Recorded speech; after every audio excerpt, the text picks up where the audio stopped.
आपल्या श्रीकांत काटेंनी जे भाषण केलं ते त्यांनी इथनं केलं.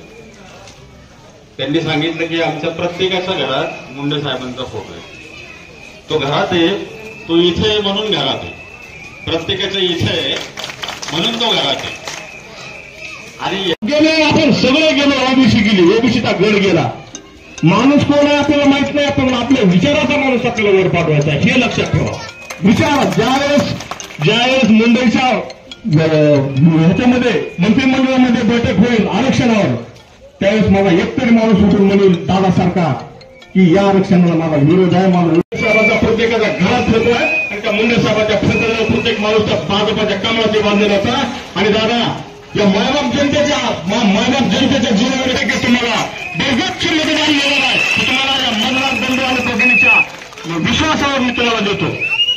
राहणारे आपल्या अहमदपूर तालुक्यातील दगडवाडीचे माजी सरपंच अशोकराव मुंडे, आपल्या देवकऱ्याचे सरपंच कल्याणजी पत्नी,